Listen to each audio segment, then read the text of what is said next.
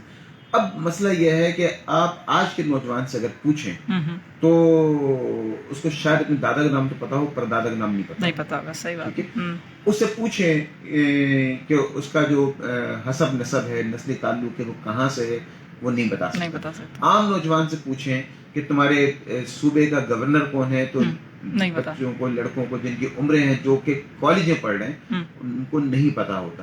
ان کو صدر اور وزیر اعظم درمیان کے فرق کا نہیں پتا ہوتا. جب اتنی موٹی موٹی باتیں ان کو نہیں پتا، تو یہ جو موضوعات ہیں یہ تو بہت باریک موضوعات ہیں کہ پانی کا مسئلہ، جو سوشل ایشوز ہیں، پانی کا مسئلہ ہو، تعلیم کا مسئلہ ہو، صحت کا مسئلہ ہو، تو وہ عام طور پر جو ہمارا نوجوان ہے اس کو دانستہ ان چیزوں سے دور رکھا گیا.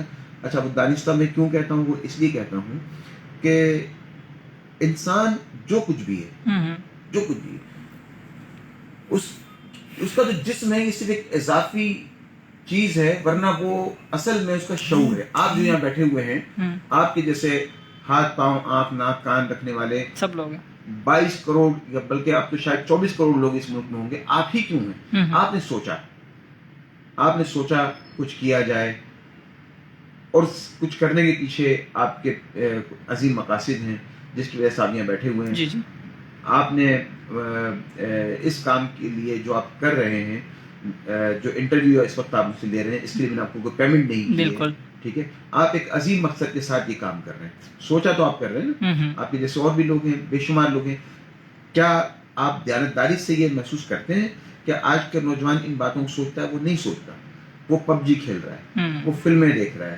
ٹھیک ہے، وہ اپنی مادری زبان اور انگلش کے درمیان پھنس گیا آ کر کہ جی میں انگلش سیکھوں تاکہ سوسائٹی مجھے عزت دے اور اس کے علاوہ مجھے نوکری ملے. تو وہ یہاں آ کے پھنس گیا، اس کے موضوعات نہیں رہے گی.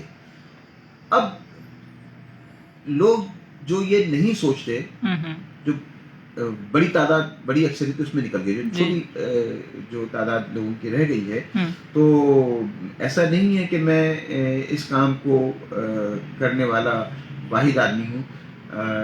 آپ ریحان فاؤنڈیشن کے توسط سے مجھ سے مخاطب ہیں، تو ریحان اللہ والا جو ہیں وہ خود ایک دردمند دل رکھتے ہیں، اور کئی معاملات کے اندر، جس میں تعلیم بھی ہے، جس میں صحت بھی ہے، جس میں نوجوانوں کی ذہنی ترقی بھی ہے، اس کے لیے وہ بڑی جو ہے سرگرمی کے ساتھ کام کر رہے ہیں. تو وہ کر رہے ہیں کام، اور آپ خود اس کی ایک مثال ہیں. تو انشاءاللہ اگر یہی میں جو کہتا ہوں، یہ کام جو ریحان فاؤنڈیشن کر رہا ہے، یہ کام گورنمنٹ کے کرنے کا تھا. ٹھیک ہے، گورنمنٹ نے تو نہیں کیا، تو ریحان فاؤنڈیشن کر رہے ہیں، سنتوش کیسرانی کر رہے ہیں، اور آپ جیسے بہت سارے لوگ یہ کر رہے ہیں. تو انشاءاللہ جب یہ تمام لوگ یکجا ہو کر کسی بڑے کام کے لیے سوچیں گے تو قوموں میں یہ عروج و زوال آتے ہیں. ٹھیک ہے، جس وقت رسول اللہ صلی اللہ علیہ وسلم دنیا میں تشریف لائے تھے تو عرب کا جو معاشرہ تھا اس کا بھی حال اس سے زیادہ برا تھا. اس میں تبدیلی آئی. دنیا کے ہر ملک میں، ہر جگہ پر جو ہے وہ انقلابات اسی طرح ہیں. پھر وہ انقلاب جب آتے ہیں تو وہ ذہنی انقلاب بھی ہوتے ہیں، معاشی انقلاب بھی ہوتے ہیں، تمام چیزیں ہوتی ہیں. تو انشاءاللہ میں پر امید ہوں کہ ذرا نم ہو تو یہ مٹی بڑی زرخیز ہے. واہ واہ، زبردست. بالکل، خود ہی کو کر بلند اتنا کہ ہر تقدیر سے پہلے خدا خود بندے سے پوچھے کہ بتا تیری رضا کیا ہے. اور آج سر کی باتیں سن کے کافی لوگوں کا ضمیر جھنجھوڑا ہوگا آپ نے. اور بالکل ٹائم لگتا ہے، وہ کسی نے کہا ہے دیر آئے درست آئے. تو آپ سے مل کے مجھے بہت خوشی ہوئی. اور اس طرح سے سر ہم اپنے جو یوتھ ہے، آپ نے بڑا ایک زبردست پوائنٹ اس میں بتایا تھا کہ آپ بھی موبائل پکڑ سکتے ہیں، آپ بھی کس سے انفارمیشن لے سکتے ہیں، آپ بھی ان سے بات کر سکتے ہیں. پب جی اپنی جگہ پہ وہ آپ کھیلیں، کوئی مسئلہ نہیں، لیکن اس کے ساتھ ایکسٹرا کام بھی کریں تاکہ لوگوں کو پتہ چلے. اور اب جو سوشل میڈیا ہے وہ آپ کو پتہ ہے کتنی طاقتور ہو چکی ہے، اس سے ہم کیا کیا کر سکتے ہیں، اور دنیا ایسے کیا کیا کر رہی ہے، دنیا کتنی آگے ہے، اور اس کو آپ بہتر طریقے سے جان سکتے ہیں.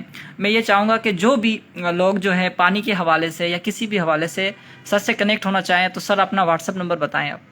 جی، میرا واٹس ایپ نمبر ہے 0213497483. جی، آپ کی فیس بک آئی ڈی؟ یہ P T C L number ہے، اور پی ٹی سی ایل پہ واٹس ایپ بنا ہوا ہے. یہ تو بزنس واٹس ایپ ہے یہ. جی جی.